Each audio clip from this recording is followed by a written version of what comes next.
Hello and welcome to Young Turks, India's longest running show on startups and entrepreneurship. I'm Shireen Bhan. On the show today, we take you into Hyderabad's T-Hub ecosystem. We will understand how T-Hub pioneered the partnered corporate accelerator concept in India with a deep dive into the Boeing Horizon X Innovation Challenge. We also bring you the stories of two startups that have emerged from the program, Merxius, that's using AR and VR to reimagine training and maintenance of heavy machinery, and Zest IoT, that's using its proprietary technology to enable airports and airlines to deliver on their on-time promise. Also on the show, stories of three T-Hub startups. Add-on-Mo, whose ambition is to become the InMobi of offline advertising. IoT Research Labs, whose cutting-edge technology is bringing intelligence to fleet management. And Mobillion, a SaaS startup that's gamifying sales training for Fortune 500 companies. Founded in 2015, T-Hub is a public-private partnership between the Government of Telangana, three of India's premier academic institutes, IIT Hyderabad, ISB, and Nalsar, and private sector entities. T-Hub is working on setting up a fund over the next year, the centre's big achievement, and helping them find business from private and public entities. Let's illustrate this with three stories of T-Hub startups. Take a look.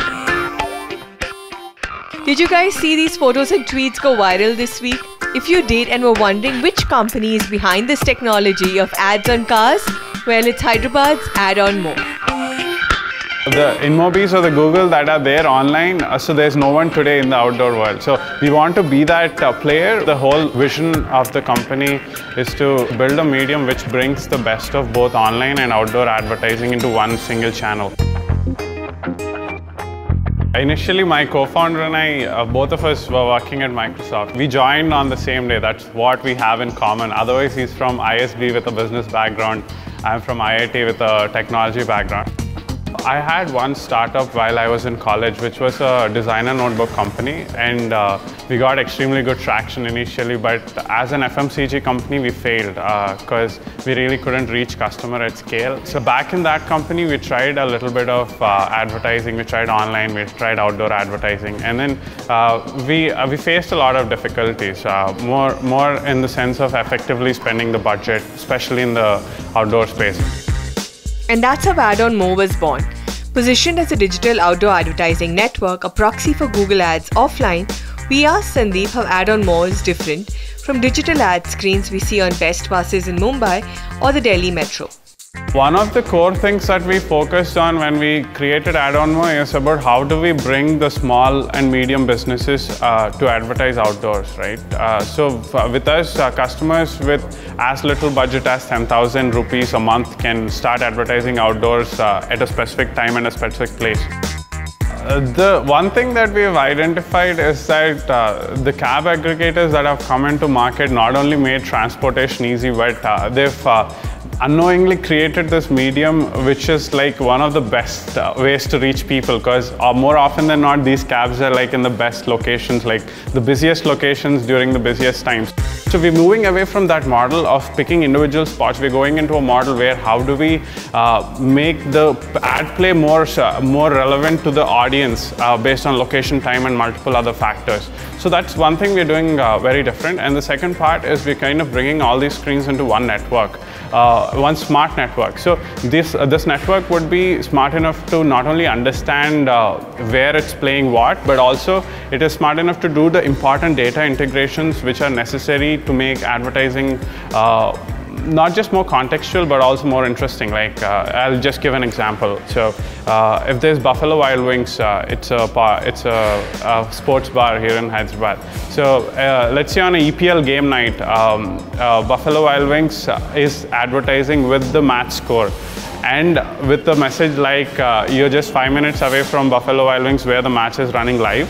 And imagine if they could push offers real time based on their occupancy that evening. If they can push a 20%, if there's not much occupancy, they can probably push 5% if there's good enough occupancy. So this flexibility that we're giving with out-of-home advertising is unmatched, and it is to a good extent, it's not even possible in online advertising today.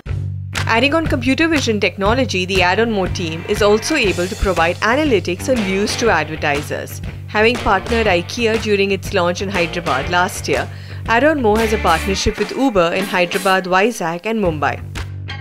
Uber helps us identify the best among the fleet they have in order to maximize the number of hours that we get out of our devices. So the whole purpose is kind of how do we subsidize or how do we give the driver an incentive or incremental passive income while he continues to do what he does. This is where we started, but today we have about 500 screens in Hyderabad, close to 100 in Visakhapatnam, and we've just started Mumbai as well last week. So, but we're soon hoping to expand into Bangalore, Chennai, Delhi, and even we are exploring opportunities in Bangkok with the biggest cab player there. But it's not just cab tops. Add-on-Mo is also looking to digitize other out-of-home advertising assets. We've also done deployments in Amravati where it's on an electric pole. So there the space provider is the government. So typically the space provider gets a cut, and the cut is more on the number of hours that the device is turned on. So we pay them per hour, and we also charge clients per hour. So whenever a client kind of chooses a particular area, let's say high-tech city during 7 to 9 in the evening. So whenever a car enters, it starts playing the ad, and it starts displaying the client's content, right? So when it starts displaying, that's when we start billing the client. From intelligent ads on cars to intelligence inside automotives, this startup is leveraging IoT and analytics to help businesses better manage and optimize returns on their extensive fleets. I'll tell you what we do at the core. We help companies that have a fleet increase the safety, efficiency and profitability of their fleet operations by 10 to 15%. This space has a lot of players, and you have people who are strong when it comes to cars, you have some people who are strong when it comes to only the analytics side of things, and you have some people who have very generalized solutions. I think what really sets us apart is, first and foremost, is the versatility in terms of the sensors.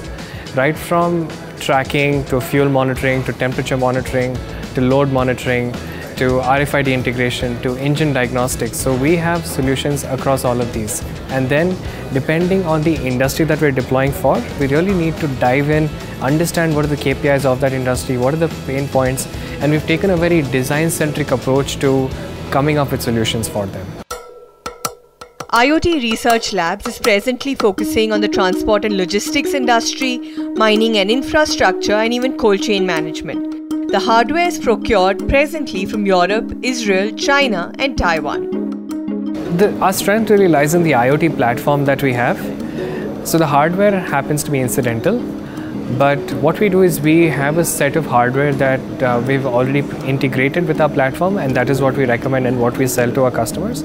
But that does not stop us from integrating another hardware that a customer might have already or might have a preference over. So we operate as a SaaS company, but it's not pure SaaS because there's also a hardware component to it. So there's a one-time hardware cost associated, and there's a recurring subscription cost associated as well. Presently focused on fleet management services, IoT Research Labs is also exploring services in the industrial IoT space. We've also started deploying solutions on the industrial IoT side as well. This is basically for cold chain management. What we need is proper monitoring of the goods during its entire cycle, right from the temperature at which it is stored in the cold storage room to the pasteurization process to the transport and also the last mile delivery. So we're also giving companies complete visibility into the way it is being stored in cold storage rooms. So far our business has been bootstrapped, and one thing with T-Hub coming into the picture, their incubation program has really helped us connect us with subject matter experts, with mentors, and also access to investors. But we're fortunate to have revenues at this point. So, but in the near future, since we do plan to expand to other geographies, that would be something that we'll be looking at in the next 6 to 8 months. Another bootstrap startup is this SaaS company, which is gamifying sales training for Fortune 500 companies across 15 countries. product we have is called Smart Winner. What we do is that we bring the latest in machine learning, gamification and neuroscience to create a platform which helps employees to be learning in an engaging way and to increase their productivity. So before starting Smart Winner, I was heading international programs at the Center for Executive Education at ISB Hyderabad Indian School of Business. And one refrain always came was that, look, one challenge we are facing is that our sales team, they're not up to the mark in terms of knowledge of their products and the services which we offer. We drew a lot of inspiration from the B2C apps. If you see Facebook, it's very addictive. Twitter, it's very addictive because they send you the right set of dopamine boost at the right time, right? By sending you notification, you play Farmville, you get some badges, some points. So before creating Smart Winner, we actually kind of did a lot of study in how people behave and engage with the B2C apps. And then we said, you know, it can't be the case that I am some person when I enter into the office and when I go out, it's someone completely different. The other thing is that our focus has been from the very beginning sales team, and sales teams are very goal driven, very number driven. But if you look at learning, learning is very abstract in that sense. You do a course, right? So we said, okay, break that down into smaller chunks. We call it smart feeds. Just like Twitter, it's like Twitter like smart feeds, and give people points as and when they read these small chunks. Working primarily with Fortune 500, pharma and BFSI clients, Mobilion's products are targeted at large organizations that manage globally dispersed sales teams, upwards of 1,000 people. And therefore, the product is not just one that can be bought off the web. The sales cycles to close deals like this can be pretty long.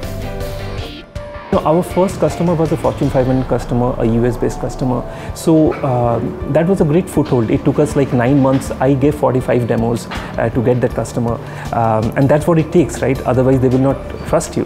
The second is that we have seen, again, it's our experience. It could be different in different industry. But for sales in the North American market, it's a very, very fine-tuned machinery. And what we do is that we just take one slither of that entire process and we optimize that. And in the US, because it's so fine-tuned, they actually look for specific vendors who focus on one vertical and then who can optimize. In India, it's still, I would say, more diffuse, where people say that, you know, are you a CRM solution? No, we are a sales productivity platform. It's different from CRM, right? Mobilion's Smart Winner leads to a 91% increased engagement with training material and a 67% increase in knowledge retention. Using this gamified sales productivity tool helps organizations reduce cost of training by about 30%. But given that Smart Winner is a tool that sits alongside or on top of other enterprise technology that's already been deployed in a large organization, how well does it integrate with the likes of Salesforce? Enterprises, they want to say that, you know, I already have invested in a certain platform, and are you part of that platform? That's the reason today we have got 100% native integration with Salesforce, and that helps us a lot in terms of getting traction. There are again some new challenges like Intercom, who are now into the platform play, like Drift, right, and like Outreach. So that's again, our short-term plan is to also kind of partner with them, with Zoho, for example. People should be able to integrate your solution with a Salesforce just with one click, or with a Zoho with just one click. So that can help you get market share, because the market is already out there. We have not raised any funds. We have been profitable from day one. As of now, over the next 6 months to 1 year, I don't think we are looking to raise funds.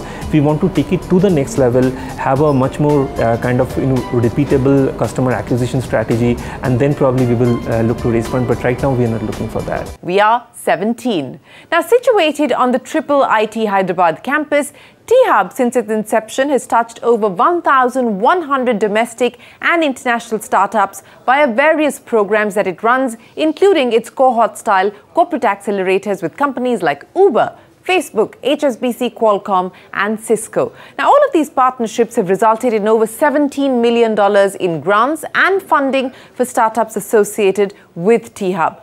Late last year, T-Hub saw a change in management, with Ravi Narayan, former head of Microsoft's Global Startup Accelerator program, taking over as the CEO. Saina caught up with Ravi and began by asking him how T-Hub plans to develop its corporate accelerator program from here on. Ravi, as far as the corporate innovation program is concerned, can you give us a sense of where you would like to see it go from here? Startups are the actors on the stage. That's what gets the limelight. Everybody's talking about them. How much did they get funding? How did they exit? How was the year? All that stuff. But really, to make the startup successful, to make them really shine on stage, there are a whole bunch of people that are in the background. There is the government, their policies, their frameworks, their support, and then there is the academic institutions. For example, in Silicon Valley, you have the Stanford and the UC Berkeley. But the most important thing is the audience. The audience is actually paying for this, and this is how the entire ecosystem happens. And the audience are the corporations. If these corporations are not there in large numbers, sitting there, watching it, helping the play move to the next level, and the stars becoming stars, you won't have a startup ecosystem. And the corporate innovation is the centerpiece of that ecosystem. All right, so let's talk about the corporate innovation vision that you have for T-Hub. Now, we know in the last few years that they've had 30-odd partnerships, everyone from the Boeings to the HSBC to the UTCs of the world. What's your vision for taking it forward? I think we are now ready to take it to a much larger set of corporations to actually start looking at T-Hub to help them with their corporate innovation program. Okay. And we find that there are some people who are just beginning their journey. They want to understand what could a startup potentially do, what could a research institution potentially bring to them that they don't have the capability. in-house. Exactly. Yeah. And so those kinds of conversations are just beginning to happen in a lot of these corporations, and we feel that we have something to offer them in their early part of the journey. One such program is Boeing's Horizon X, which the US company brought to India in partnership with T-Hub. Horizon X is a 3-month accelerator program to help seed-stage startups rapidly develop and scale their products. Besides hands-on mentoring with technology and business leaders from Boeing, there's also funding on the table for 3 selected startups in each cohort. We caught up with Boeing India's former head Pratyush Kumar. Take a look. We took the initial ideas and we connected them to Boeing experts across the world to pressure test the idea. Not just from the customer point of view, but also from a technology point of view. We also pressure tested that from business model point of view. How do you actually make it monetize? How do you monetize that idea, right? With our experts, the time frame get crunched, right? So for example, today somebody talked about how do you actually use extended reality to solve a maintenance problem in an airplane, right? We can crunch that time frame much faster, right? If you look at, if we can help them become fundable, that's a much more value-added piece for us than to bring them funding. It's almost like teaching someone how to fish versus giving them a fish, right? 2 such startups that emerged from the last cohort are Merxius and Zest IoT. Here are their stories. We are trying to change how the business processes in a typical engineering enterprise work using the power of extended reality technology. Currently, if you see human error, it creates a lot of loss in terms of money and time for enterprises. 80% of any unscheduled production downtime, for example, can be avoided because it's because of human error. And when you use technologies like extended reality in training somebody to perform complex operations, you see results which are 100% better than current traditional computer-based training methods. What we've done with RED is we've created a very simple PowerPoint for extended reality where you import your existing 3D data from existing CAD packages or any other softwares that you use, and you can export it as an extended reality scenario. You can create any kind of training situations, training material out of on how to use complex machinery. Your workers can experience it in devices of their choice any number of times. There can be live training, remote maintenance.